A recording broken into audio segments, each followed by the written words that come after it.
I've done it. I've found somewhere to hide him. Where? Where no one would even think about looking. Somewhere that only the patrician and I know exists, I reckon. The patrician and you? What if the patrician finds two conkers there? Two conkers should be able to hide without too much difficulty. Besides, I have a feeling that if Lord Veterinary meets two conkers, he'll have a different take on this situation. He doesn't like to see useful people get killed. Besides, I am sure this is the only place in Ankh-Morpork that he'll be safe from Remora. Is it okay to move him? He should be okay. To be feeling much better in thankings. Sure he's not still delirious? Sometimes I wonder. Let's go. Hello again, Leonard. Hello. I'm afraid I had to go back to the drawing tablet with the spinning blades radiating from central hub. It was too heavy. The device flew all right, but only in a downward trajectory. That is looking like some kind of fluttering machinery. Yes, I call it a flapping wing flying device, but it isn't working yet. May I take a look? Be my guest. Are you to be considering the increasings of the wingtitude? The span of the wings? I considered it, but the weight is still the problem. What if you be using bombastic wood for the frame? It hadn't occurred to me that two conkers would have any practical skills. But I guess you didn't carry out complex excavations without learning a thing or two about engineering. I left him to get to know Leonard and hooked up with Ilsa. She had a deal to keep. With two conkers safely hidden away, Ilsa kept her word. She took me straight to the guild and signed me in as her personal guest.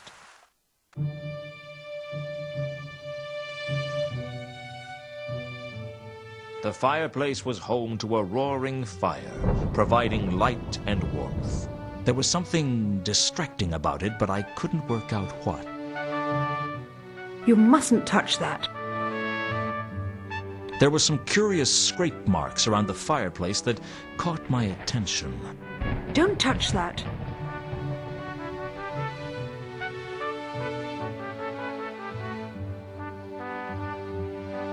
It was only a small bookcase, but it might have something interesting on its shelves. Honestly, you're like a little child. Leave it alone. I wasn't an expert, but I was pretty sure the hinged book was a switch of some kind. Leave that alone.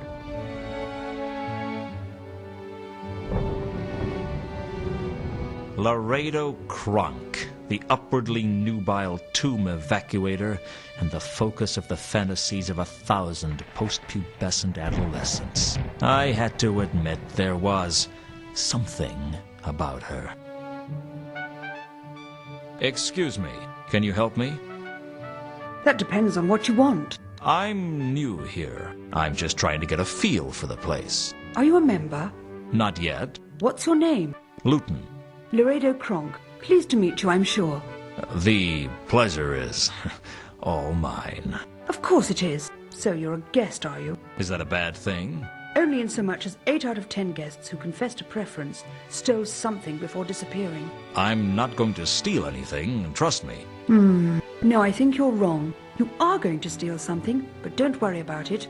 Almost everything the Guild of Archaeologists owns is stolen, and frankly, they should expect people to steal from them. Do you steal from them? Golly, no! I never steal from any building less than 1,000 years old, and with really exciting puzzles.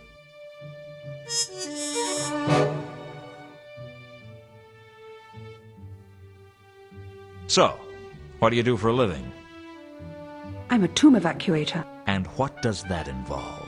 It's a lot of fun. It means breaking into ancient buildings within which no man or woman has walked for thousands of years, apart from whoever it is who leaves all those medical kits, of course, and working my way through fiendish traps and puzzles, and eventually stealing some priceless treasure. And do you sell the treasure? Goodness, no! I'm far too well-bred for that. I bring it here, and have to watch as they slam it into a vault that nobody will look in. A vault? Forget I said that. Suffice it to say, the Guild of Archaeologists has a priceless collection of artifacts, but no one gets to see them. Isn't that a waste? Well, nobody said archaeology was rewarding. Why do you do it then? For the excitement, silly, and the fame. Everyone has heard of Laredo Kronk. I hadn't. Well, most people have.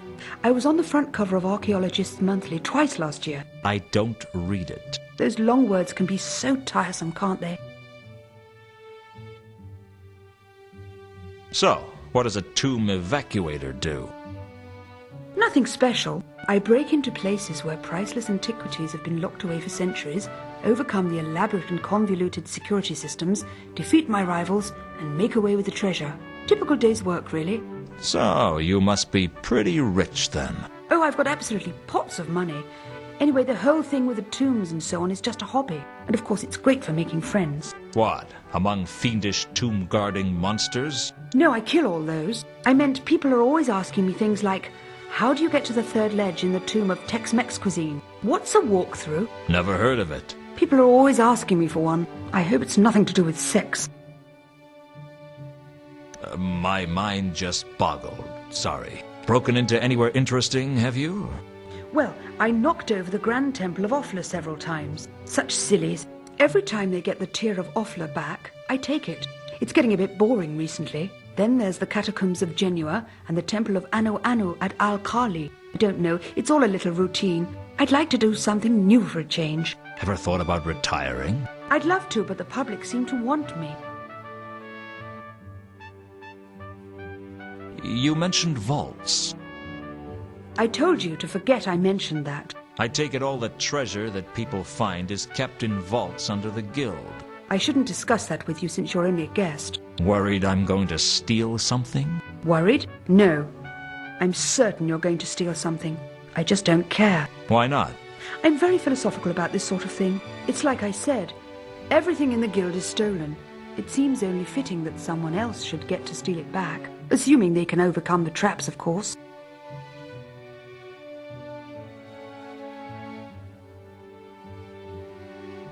What do you know about a woman named Carlotta? They're no one I've had the pleasure of meeting. Do you know Ilsa and Two Conkers? I understand they're members of the Guild. Why, of course. I have a lot of respect for them. Of course. They do all that boring excavation work, which isn't really my thing. Still, someone has to do the boring stuff, I guess. Not everyone can lead an exciting, action-packed life like me. Do you know a dwarf named Al-Khali? Oh yes, one of Horst's cronies. Well, some of the time. We've sparred with each other a couple of times. What do you make of him? He's a treacherous, rat-like man, and you do well to stay away from the likes of him. I couldn't have said it better myself.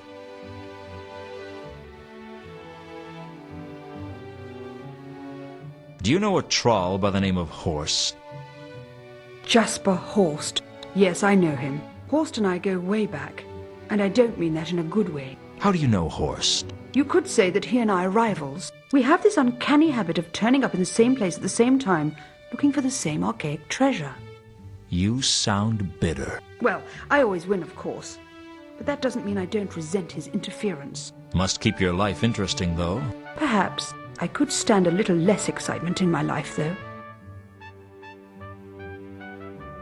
I've heard that a bestial attacker is loose on the city. Try and imagine how much I care. I wasn't about to ask Laredo about herself.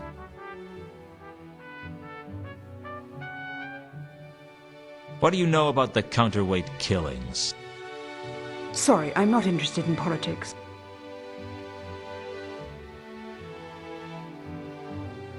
Does Azil mean anything to you?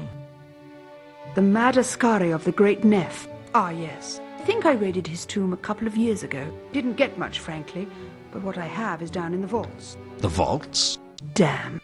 Anyone would think I was trying to encourage you to break into the vaults beneath the Guild, where centuries of priceless treasures have accumulated.